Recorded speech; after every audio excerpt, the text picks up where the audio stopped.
सुबह 10 बजे से लेकर 11 बजे के बीच में उपस्थित हूँ आप सबके सामने। आज जिनकी कुंडली लेकर के आया हूँ, इनका नाम राघव है। ये कुंडली आई है मुझे अमृतसर, पंजाब से। शुरू करते हैं आज का कार्यक्रम। कहीं नहीं जाना है, बिल्कुल बन के रहिएगा। कार्यक्रम के आरंभ में सबसे पहले आपको बताऊंगा मनुस्मृति की बात। भगवान मनु ने अपने आदि ग्रंथ मनुस्मृति में, जो सनातन वैदिक आर्य हिंदू का ही नहीं, संपूर्ण मानव जाति का संविधान है। अलग बात है कि आजकल लोग इसे नहीं मानते। उसमें एक बड़ी अच्छी बात कही है। उन्होंने बात कही, तस्मिन् देशे यह आचारः पारंपर्यक्रमागतः वर्णानां सांतरालानां स सदाचार उच्यते। इसका अर्थ उन्होंने लिखा है कि जो मैंने कल बात बताई थी कि सरस्वती और दृषद्वती नाम के दो नदियों के मध्य का क्षेत्र ब्रह्मवर्त क्षेत्र के नाम से जाना जाता है, जो ऋषि, महर्षि और देवताओं के द्वारा बसाया गया था। उसमें जो रहने वाले लोग हैं वो ब्राह्मण हैं और क्षत्रिय हैं, वैश्य हैं, शूद्र हैं। जो भी रहते हैं वो हमेशा ही सदाचार का पालन करते हैं। उनके जीने का तरीका बिल्कुल ही धर्म से संयुक्त होता है, धर्म से जुड़ा होता है, संस्कारों से युक्त होते हैं और उनके पास कोई भी पाप नहीं होता है। वैसे तो यहाँ पे इन्होंने ये लिखा है कि उस देश में ब्राह्मण आदि वर्णों से लेकर जो अन्य जातियां हैं वो रहती हैं। ब्राह्मण के अतिरिक्त तीन और वर्ण, क्षत्रिय, वैश्य और शूद्र, वो सब रहते हैं और सदाचार से युक्त होकर के जीवन जीते हैं। ये उस परिक्षेत्र की बात कर रहे हैं जो सरस्वती और घग्गर नदी के बीच का क्षेत्र है, जिसे आर्यावर्त भी कहा गया। आगे बढ़ के आपको इसके बारे में और भी चर्चा करूंगा। फिलहाल आपको जन्म कुंडली पे लेके आता हूं। ये कुंडली बनी है कन्या लग्न की, और किसी जातक का कन्या लग्न की कुंडली का बनना, कोई अगर जातक है, ध्यान से सुनिएगा, बहुत अच्छा लगेगा। अगर कोई जातक है, अगर वो कन्या लग्न का है, मतलब अब वो बदलाव बड़ा जल्दी जल्दी करेगा, बहुत जल्दी जल्दी बदल जाएगा। अपनी बातों से, अपने निर्णयों से, निर्णय लेने की क्षमता से बहुत सारी चीज़ें उसकी बदल जाएंगी। और उसमें कई बार वो एक चीज़ पर टिक करके नहीं रहता। कन्या का मतलब ही होता है कन्या, तो जाहिर है ये इस राशि की अगर जातिकाएं अगर होंगी तो वो सूट करे। अब जैसे सिंह राशि की अगर कोई कन्या हो जाए, जातिका हो जाए, तो सोच के देखिए कि वो कैसी होगी, सिंह नहीं। और अगर कोई जातक जो कन्या लग्न का है तो निसंदेह उसके विचारों में अब वो जो है वो एक मजबूती वाले क्षेत्र में कमजोरी देखी जाती है। पर ये कोई जरूरी नहीं है, लेकिन हाँ, ये बहुत बार चीजें लागू होती हैं और ये निश्चित रूप से इनसे प्रभावित होता है व्यक्ति, क्योंकि लग्न का प्रभाव है तो प्रभावित तो करेगा। सबसे पहले आपको इनकी कुंडली के पंचांग से मिलाता हूं। इनका जन्म हुआ है माघ और फाल्गुन माह के का प्रभाव। अब व्यक्ति जो है वो सुंदर है, और उससे भी ज्यादा अच्छी बात है कि ये प्रेम पसंद है, प्रेम करता है और प्रेम पसंद करता है। इसको प्रेम चाहिए और इसको नोटिस करना चाहिए, लोग इसको नोटिस करें, ऐसा ये सोचता है। उत्तरायण में वसंत ऋतु के कृष्ण पक्ष के अमावस्या दिन गुरुवार को इनका जन्म हुआ है। अब इसको समझने की बात, उत्तरायण में जन्मे हैं तो सूर्य का प्रभाव बलवान होगा और आत्मविश्वास के साथ साथ रोगों से लड़ने की क्षमता भी विकसित हो जाएगी।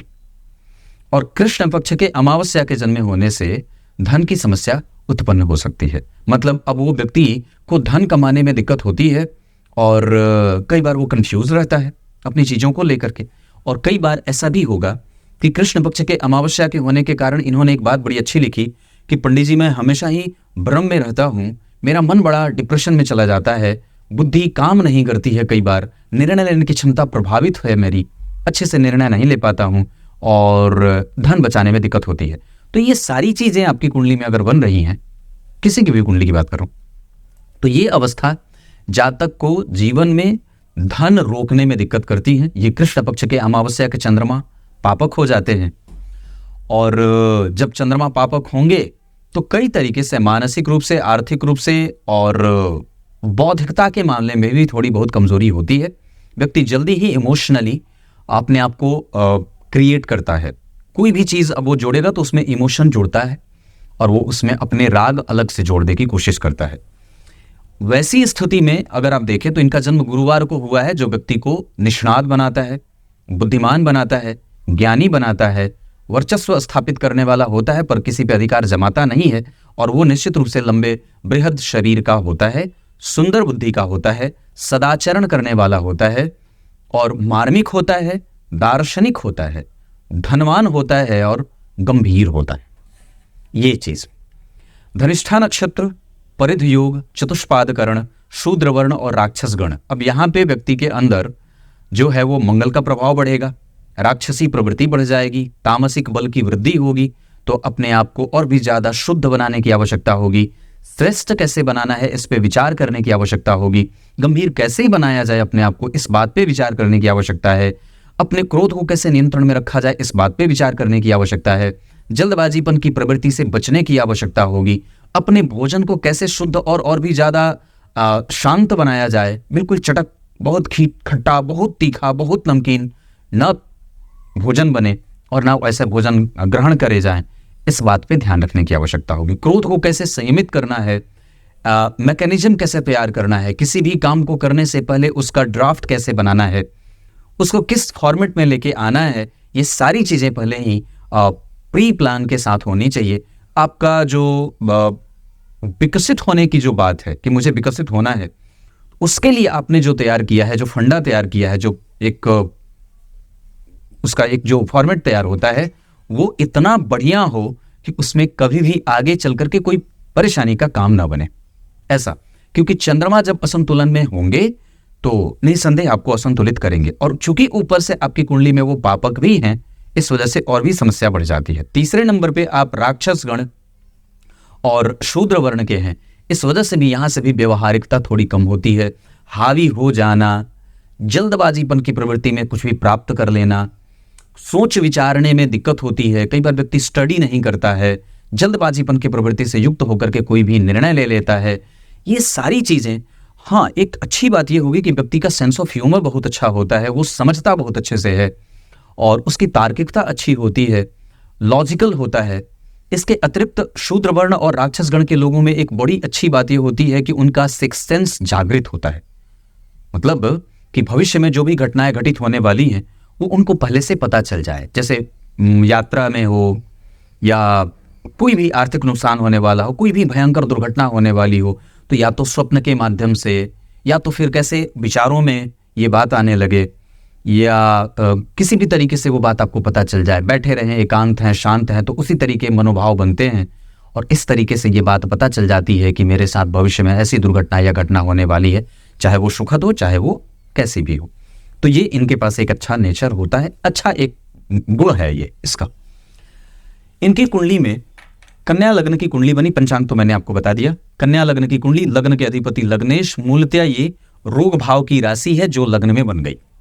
मतलब अब आपको अपने साहस पे, बल पे, पराक्रम पे काम करने की आवश्यकता है और वो आपके संग ही जुड़ गए। इसके अतिरिक्त ऑब्स्टिकल्स भी जुड़ेंगे। अब लग्न में सम संख्या की राशि का बनना पुरुष की कुंडली के लिए अच्छा नहीं होता उतना जितना स्त्रियों के लिए अच्छा होता है। तो यहां पे अब आपको अपने प्रवृत्ति पे भी ध्यान देने की आवश्यकता होगी और अपने आप को और भी ज्यादा चिंतन में ले जाने की आवश्यकता होगी। छोटी मोटी परेशानियां अगर थोड़ी बहुत जीवन में आ रही हैं, आप जल्दी ही किसी से प्रभावित हो जाते हैं। ये द्विस्वाभाविक लग्न है और इस लग्न के लोगों में एक बड़ी अच्छी बात होती है कि वो स्वयं से ही उपार्जित धन पे ज्यादा विश्वास करते हैं। उनको किसी दूसरे के द्वारा दिया गया धन कभी प्रभावित नहीं करता है। और वो आप जब इस राशि को देखें तो एक ऐसी राशि जो निश्चित रूप से चर और स्थिर दोनों से ही प्रभावित है। मतलब ना तो वो चंचल है और ना तो वो स्थिर है। अब आप इसको ऐसे समझ सकते हैं, फलदीपिका में ऐसा उदाहरण है कि वो अगर रिश्तेदार में जाएगा तो बहुत ज्यादा दिन टिकेगा नहीं, और अगर चर प्रकृति का है तो तुरंत लौट के वापस आ जाएगा, और अगर स्थिर प्रकृति का है तो वहीं पे जाएगा तो सट जाएगा, और अगर द्विस्वाभाविक है तो बहुत ज्यादा दिन नहीं, वो अपना नियम बना करके चलता है कि मुझे इतने दिन रुकना है और फिर वापस आ जाना है। तो ये ऐसे चीजें होती हैं। बुध जन्म कुंडली में निर्णय करेंगे तो बुध पंचम भाव में अकेले हैं, पर ये बुद्धिमता ग्रसित कुंडली हो जाती है। बुद्धिमता कमजोर है या फिर निर्णय लेने की क्षमता कमजोर है। आप जब गौर करेंगे तो चंद्रमा से बुध 12वें बैठे हैं और बुध के ऊपर किसी भी तरीके से गुरु का प्रभाव है जो नीच की दृष्टि देख रहे हैं। इस कुंडली के लिए गुरु बाधकेश होते हैं, शनि के संग बैठे हैं तो सप्तमेश और पंचम भाव के अधिपति का एक साथ बैठना, अच्छे बैठे हैं, खराब नहीं बैठे हैं, पर गुरु जो है वो यहाँ पे शुक्र के साथ परिवर्तन कर रहे हैं, क्योंकि गुरु शुक्र की राशि में और शुक्र गुरु की राशि में। तो गुरु और शुक्र का जो महान परिवर्तन योग बनेगा वो जातक के दाम्पत्य को सहूलियत से और श्रेष्ठ बनाने के लिए उत्तरदायी उसका बनेगा, वो उत्तरदायित्व वो संभालेगा। पंचम भाव में बुध अकेले व्यक्ति को खोटी बुद्धि का बना देते हैं, या उसके बुद्धि में खोट होता है, या वो कई बार जहां दिमाग लगाना चाहिए वहां नहीं लगाता है, और जहां लगाना चाहिए वहां नहीं लगाता है। जहां क्रोध करना है वहां क्रोध नहीं करेगा, और जहां नहीं करना है वहां क्रोध करेगा। चंद्रमा जो है वो जिस नक्षत्र में बैठे हैं उसके आधार पर आपके पास धनिष्ठा नक्षत्र 3 डिग्री के चंद्रमा और कुंभ राशि का निर्माण कर रहे हैं, जिसके ऊपर से अभी 7.5 का प्रभाव है। इस कुंभ राशि पे अगर बात करें तो सूर्य भी वहीं बैठे हैं। ऐसी अवस्था में व्यक्ति के जीवन में पेट से संबंधित बीमारियां देखने को मिल सकती हैं, पर साहस के कारण उसकी सारी बीमारियां और सारे जो नकारात्मक प्रभाव हैं वो सब स्वतः धीरे धीरे खत्म होते जाते हैं। धन की समस्या कभी भी नहीं होती है। आर्थिक परिदृश्यों में व्यक्ति को झंझट में नहीं पालने की स्थिति होती है, ऐसा कोई कमजोर वाला पक्ष यहां नहीं होगा। यहां पे मंगल स्वग्रही और बैठे हैं 10 डिग्री के, बहुत बढ़िया। केतु 20 डिग्री 41 कला के पूर्वाषाढ़ा नक्षत्र में बैठे हैं। बुध जन्म कुंडली में वक्री हैं, इस वजह से उनका कुछ परिणाम चतुर्थ भाव का भी मिलेगा, और वहां पे वो श्रवण नक्षत्र में बैठे हैं, इस वजह से वो कम से कम चंचलता भी देते हैं और निर्णय लेने की क्षमता भी प्रभावित करते हैं। डिसीजन मेकिंग कैपेसिटी कमजोर होती है। छठवें भाव में कुंभ राशि के चंद्रमा 3 डिग्री 4 कला के धनिष्ठा नक्षत्र में, मंगल का नक्षत्र है। सूर्य 10 डिग्री 15 कला पे शतभिखा नक्षत्र में, सूर्य का नक्षत्र, जिसके कारण कई बार नेत्र जनित बीमारियां हो सकती हैं, गैस्ट्रिक पेशेंट व्यक्ति हो सकता है। 7वें भाव में उच्च के शुक्र और ये वर्गोत्तम लग्न की कुंडली, यहां भी 6 नंबर लिखा, यहां भी 6 नंबर लिखा।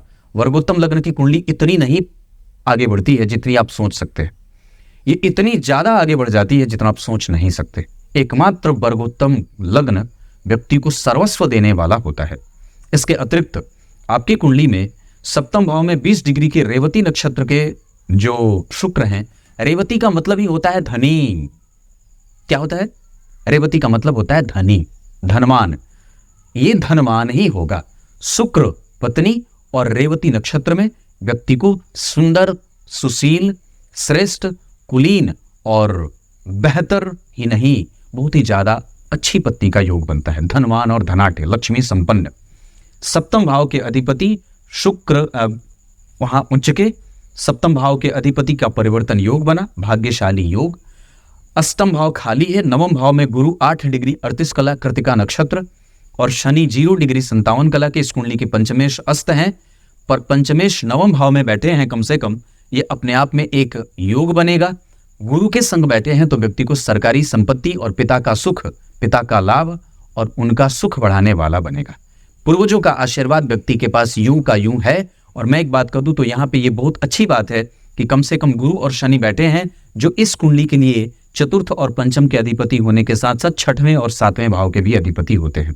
इसका अर्थ होगा कि व्यक्ति के पास कम से कम सरकारी सपोर्ट हमेशा ही मिलता रहेगा। दशम भाव में राहु मिथुन के बैठे हैं, जो योग कारक हो जाएंगे। इस कुंडली के लिए बुध अच्छे होते हैं, खराब नहीं होते, लग्नेशी होते हैं। और यहाँ पे राहु का प्रभाव जन्म कुंडली में धन भाव पे अच्छी दृष्टि, सप्तम भाव के चतुर्थ भाव पे सामान्य दृष्टि, तटस्थ दृष्टि जा रही है, और नवम दृष्टि से कुंभ राशि पे देख रहे हैं। वो अपने मित्र की राशि देख रहे हैं, सूर्य और चंद्रमा को प्रभावित करेंगे, जिसके कारण व्यक्ति का मन मस्तिष्क अपने आप को सही तरीके से अव्यवस्थित होने वाला बना देता है। कई बार उसे सही तरीके से इस्तेमाल करने में दिक्कत होती है, क्योंकि पंचम भाव में बुध भी अगर आप देखें तो परेशान ही हो रहे हैं, अकेले बैठे हैं, इस वजह से कमजोर होंगे। मंगल का प्रभाव सूर्य और चंद्रमा को प्रभावित करेगा, इस वजह से कई बार वहां पे अच्छी दृष्टि न होने के कारण, लेकिन चंद्रमा और सूर्य को देखने के कारण कई बार व्यक्ति में उद्वेगीपन का भाव आएगा और गर्माहट बढ़ेगी। हालांकि व्यक्ति शत्रुहंता योग लगा करके बैठेगा। यहाँ पे सूर्य और चंद्रमा का बैठना व्यक्ति को घर में घुस करके दुश्मन को ठिकाने लगाने वाला हो जाता है। मंगल की 7वीं दृष्टि यहाँ वृषभ राशि में बैठे शुक्र और गुरु और शनि पे हो, जिसके कारण व्यक्ति के जीवन में उतार चढ़ाव आए। पारंपरिक रूप से अगर देखेंगे तो वहां पे शनि तो मित्र की राशि में बैठे हैं, पर गुरु अच्छे नहीं बैठे हैं। मंगल की दृष्टि भी कोई विशेष अच्छे परिणामों के साथ नहीं होगी। इस वजह से व्यक्ति को कई बार धर्म से विमुख होते भी देखा जाता है, और कई बार व्यक्ति अचानक से धर्म की जागृति होती है, अचानक से वो धर्म को पूजना और छोड़ना, पकड़ना बंद कर देता है। अब इनकी कुंडली में ये तो ग्रह स्थिति थी जो मैंने आपसे चर्चा की। वस्तुतः ये कुंडली वर्गोत्तम लग्न की है और ये कई तरीके से व्यक्ति को सपोर्ट कर सकती है। इनकी कुंडली में बहुत सारे प्रश्न इनकी करियर को लेकर के हैं। ये सबसे पहले तो ये कुंडली व्यापारिक है, आपके पास धन रेगुलर एक जैसा नहीं आएगा और आपकी कुंडली में व्यापार भाव यहाँ भी ठीक बन रहा है, यहाँ भी ठीक बन रहा है। इस भाव के अधिपति गुरु के साथ परिवर्तन भी कर रहे हैं और यहाँ पे भी इस भाव के अधिपति यहीं बैठे हैं। शुक्र, सूर्य और शनि का यहाँ बैठना मैं इसे कमजोर नहीं कहूँगा। बाहर के संबंधों के साथ जोड़ करके इंपोर्ट एक्सपोर्ट का काम भी इस कुंडली में बहुत अच्छा नवांश कुंडली के बन रहा है आधार पे। दशमांशा कुंडली में लग्न के अधिपति का 12वें जाना, गुरु और चंद्रमा जैसे दो ग्रहों का बेहतर धनवान बनाना, धन और व्यापार को लेकर के बनने वाले विचार बड़े ही सुदृढ़ और मजबूत हैं। भाग्य भाव में मंगल का बैठना जो दशम भाव के अधिपति हैं तुला राशि में, और यहाँ के अधिपति का चतुर्थ भाव में अपने ही राशि में बैठना, व्यक्ति का संबंध बड़े लोगों से होता है, पूर्वजों का आशीर्वाद रहता है, भाग्य का सुख मिलता है। और निश्चित रूप से राहु का यहाँ पे बैठ करके पराक्रम भाव में मंगल की राशि को, बुध को देखना जो इस कुंडली के लिए पंचमेश होते हैं। थोड़ी मेहनत और थोड़ी मशक्कत आगे आरंभ वाले जीवन में होगी और बाद में सफलता अवश्य मिलेगी और निश्चित रूप से इस कुंडली के आधार पे व्यापार किया जा सकता है। क्लियर है?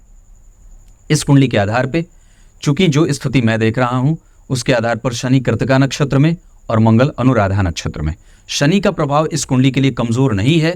सूर्य जन्म कुंडली में शनि के नक्षत्र में तो नहीं पर शनि की राशि में बैठे हैं और शनि सूर्य को देख रहे हैं। शनि की दृष्टि यहाँ के लिए अच्छी नहीं है, शनि की दृष्टि यहाँ के लिए भी अच्छी नहीं है, पर शनि की दृष्टि अपनी राशि के लिए तो अच्छी होगी। इस वजह से निश्चित रूप से यहाँ पे एक अच्छा योग बनता दिख रहा है, जिसके कारण व्यक्ति अपने पराक्रम के आधार पे, अपने पुरुषार्थ के आधार पे, अपने जीवन में आने वाली समस्या को बहुत ही नजदीक से, गहराई से समझ करके उसे खत्म करने की कोशिश में सफल होता है। दशमांश कुंडली बहुत अच्छी बनी है। इस कुंडली में निश्चित रूप से ये कुंडली सफल होगी और धनवान भी बनेगी, पक्की बात है। अब आपको मैं इनकी कुंडली में बता दूं, इस कुंडली के लिए 9 तारीख बहुत अच्छा रहे। नक्षत्र के आधार पे रेवती, पुनर्वसु, श्रवण, अनुराधा, कृतिका और इसके अतिरिक्त आपकी कुंडली में उत्तराषाढ़ा, उत्तरा फाल्गुनी और उत्तरा भाद्रपद, ये नक्षत्र अच्छे रहेंगे। अंक के आधार पे मैंने 9 बताया है। इसके अतिरिक्त आपकी कुंडली में वृषभ और मकर की राशियां बहुत अच्छी होंगी, उसके साथ कर्क राशि भी ठीक है। विवाह अगर कभी भी किसी से करना हो तो मकर राशि, मीन राशि, कुंभ राशि और कर्क राशि, ये राशियां विवाह के लिए बहुत अच्छी रहेंगी। विवाह के लिए उत्तर दिशा का योग बहुत अच्छा रहेगा। आपकी कुंडली के आधार पर धन कमाने के लिए आप उत्तर और पूर्व की दिशा में जा सकते हैं। इसके अतिरिक्त धन कमाने के लिए आपकी कुंडली में दक्षिण दिशा और पूर्व दिशा भी बनती है। ये 2 दिशाएं, मतलब कुल मिलाकर के आपके पास ये दिशा है। ये बात मैंने इतनी कही। राशियां वृषभ और मकर वाली बहुत अच्छी रहेंगी। ग्रह बल के आधार पे ये बात बता दूं तो सूर्य आपकी कुंडली में 50% का परिणाम देंगे। दशाओं के आधार पे भी सूर्य का प्रभाव आपकी कुंडली में बाहर का काम जोड़ने वाला बना रहा है। करियर के हिसाब से निश्चित रूप से वो आपको व्यापार में सुख देगा, बहुत बढ़िया रहेगा। संतान वगैरह के मामले में भी सूर्य का प्रभाव कमजोर नहीं है, उनको लेकर के कभी कभी विपरीत परिस्थितियां बन सकती हैं, पर वैसे संतति अनुभवी और सुख देने वाली साबित होगी। इसके अतिरिक्त आपकी कुंडली में सूर्य की दशा निश्चित रूप से जो मैं देख रहा हूं उसके आधार पे मेहनत करवा करके पुरुषार्थ के बल पे परिणाम देने वाली होंगी और धन देने वाली होंगी, चाहे कुछ भी हो। चंद्रमा और मंगल का प्रभाव आपकी कुंडली में 25% का मिलेगा। मंगल आपसे मेहनत करवाएंगे, लेकिन बाकी के वर्ग चार्ट में मंगल आपसे कम से कम बहुत बार अचानक से धन प्राप्ति के योग भी बनवा रहे हैं और बहुत काफी मात्रा में। गुरु और बुध का प्रभाव आपकी पत्नी और आपके जीवन में दाम्पत्य के जीवन में दर्शन का योग लगाएंगे और दार्शनिक दाम्पत्य होता है। गुरु बहुत अच्छे हैं, नवमांश कुंडली में स्वग्रही बैठे हैं, बुध को देख रहे हैं, लग्न को देख रहे हैं, शुक्र और शनि एक साथ परम मित्र बैठे हैं इस कुंडली के 12वें भाव के अधिपति के संग। इस वजह से कई बार दूर से भी संबंध बनते हैं। निस्संदेह ये योग अच्छा कहा जाएगा। दशमांशा कुंडली में भी चंद्रमा और मंगल की जो बात कहूंगा उसमें चंद्रमा आपको कभी कभी ऋण में लेके जाने की कोशिश करेंगे और मंगल आपके भाग्य का बल बढ़ाएंगे। इसके अतिरिक्त आपकी कुंडली में मंगल और चंद्रमा की दशा में से मंगल की दशा शांति प्रदायक होगी और चंद्रमा की दशा थोड़ी कठिन हो सकती है, इसमें हो सकता है, मतलब मूलतः ये चंद्रमा और मंगल आपके जीवन में थोड़े बहुत कष्ट देने वाले बनते हैं। वैसे कन्या लग्न की कुंडली के लिए मंगल बहुत अच्छे भाव के अधिपति नहीं होते हैं, पराक्रमेश होकर के पराक्रम में बैठे हैं, गुरु से दृष्ट हैं, इस वजह से आपका कम्युनिकेशन और आपके भाई के साथ संबंध, छोटे भाई के साथ अच्छे रहने के योग हैं। पर एकादशवें भाव के अधिपति चंद्रमा जन्म कुंडली में छठवें भाव में बैठ करके आपके कुंडली में दारिद्र दोष घटित कर रहे हैं, इस वजह से किसी को देने से बचना चाहिए। ये चंद्रमा और मंगल की बात रही। बुध और गुरु की बात आपकी कुंडली में करूंगा तो बुध आपकी कुंडली में 50% का परिणाम करेंगे। अटखेलियां मत करिएगा, अनुभव शांत रखिए, जितना ज्यादा हो सके सीखने की कोशिश करिए और अपनी गंभीरता और भी बढ़ाइए। एकादशी का व्रत, रविवार को नमक वंद, मंदिर का दर्शन, राम रक्षा स्तोत्र का पाठ, सूर्य को अर्घ, मांसाहार का त्याग, मंदिर का दर्शन, मंदिर को धोना, गुरुजनों को सेवित करिए, उनकी आराधना करिए, उनकी सेवा करिए, अपने पूर्वजों को प्रणाम किया करिए, दीप दान अमावस्या के दिन अवश्य किया करिए, पीपल के वृक्ष की आराधना, उसकी परिक्रमा कम से कम प्रत्येक दिन, अगर ना हो सके तो शनिवार को अवश्य करिए। इसके अतिरिक्त आपकी कुंडली में बुध और मंगल में से बात कहूंगा तो बुध आपकी कुंडली में मेहनत करवा करके सफलता देंगे और गुरु की स्थिति जो मैं देख रहा हूं उसके आधार पर गुरु का प्रभाव आपकी कुंडली के लिए धनदायक हर जगह ही बन रहा है। गुरु की दशा आपकी कुंडली में धनदायक होगी। बाधकेश होते हैं पर फिर भी परिवर्तन होने के कारण उनका वो योग और दुर्योग कमजोर हो जाएगा। इस कुंडली में मालव्य योग और हंस योग दोनों ही बनेगा। इसके कुंडली के आधार पे एक बात और कह दूं तो मंगल आपसे मेहनत करवा करके धन देंगे और बुध भी आपको मेहनत करवा करके ही धन देंगे। ये इतनी सारी चीजें। गुरु के बाद शुक्र और शनि का जो प्रभाव आपकी कुंडली में है उसमें शनि मृतप्राय है। हनुमान चालीसा का पाठ, बजरंगबली के मंदिर का दर्शन और कम से कम सुंदरकांड का पाठ अपने घर में प्रत्येक सदस्य अगर ना कर सके तो कोई एक सदस्य अवश्य ही किया करे और कम से कम राम नाम का जप बढ़ा दीजिए, क्योंकि आपकी कुंडली कन्या लग्न की है, आप बहुत ही जल्दी जल्दी बदल जाते हैं।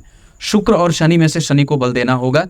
आपकी कुंडली में बाहर से जुड़ करके धन कमाने का योग है, निस्संदेह आप बाहर से जुड़ करके धन कमा सकते हैं और शनि की दशा आपकी कुंडली के लिए निश्चित रूप से अच्छी जाएगी। थोड़ी कमजोरी से ही सही पर वो आपको आपके पराक्रम का परिणाम देगी।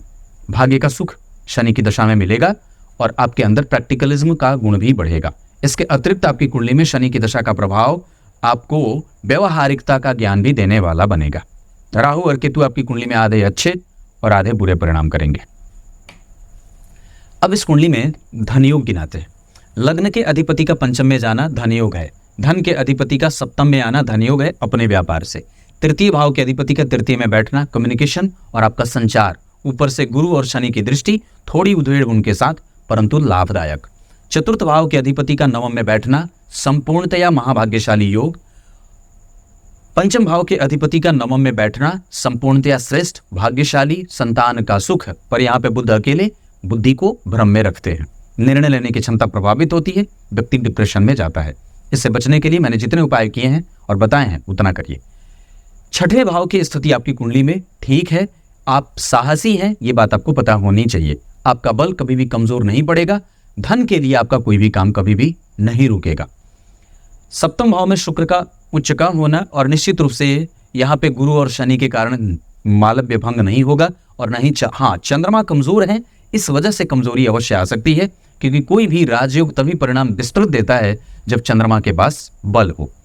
अष्टम भाव जन्म कुंडली में मेहनत करवाएगा तब जाकर के सफलता दे। नवम भाव आपकी कुंडली में परिवर्तन योग के कारण अच्छा बना है, वहां पे गुरु और शनि बैठे हैं तो सामान्यतः अगर देखेंगे तो अपनी राशि से 3 घर ही अंतर पे बैठे हैं और यहाँ पे भी ये अपनी राशि से 3 घर के अंतर पे बैठे हैं, तो दोनों ही वहां पे सामान्यतया सुखदायक ही होंगे।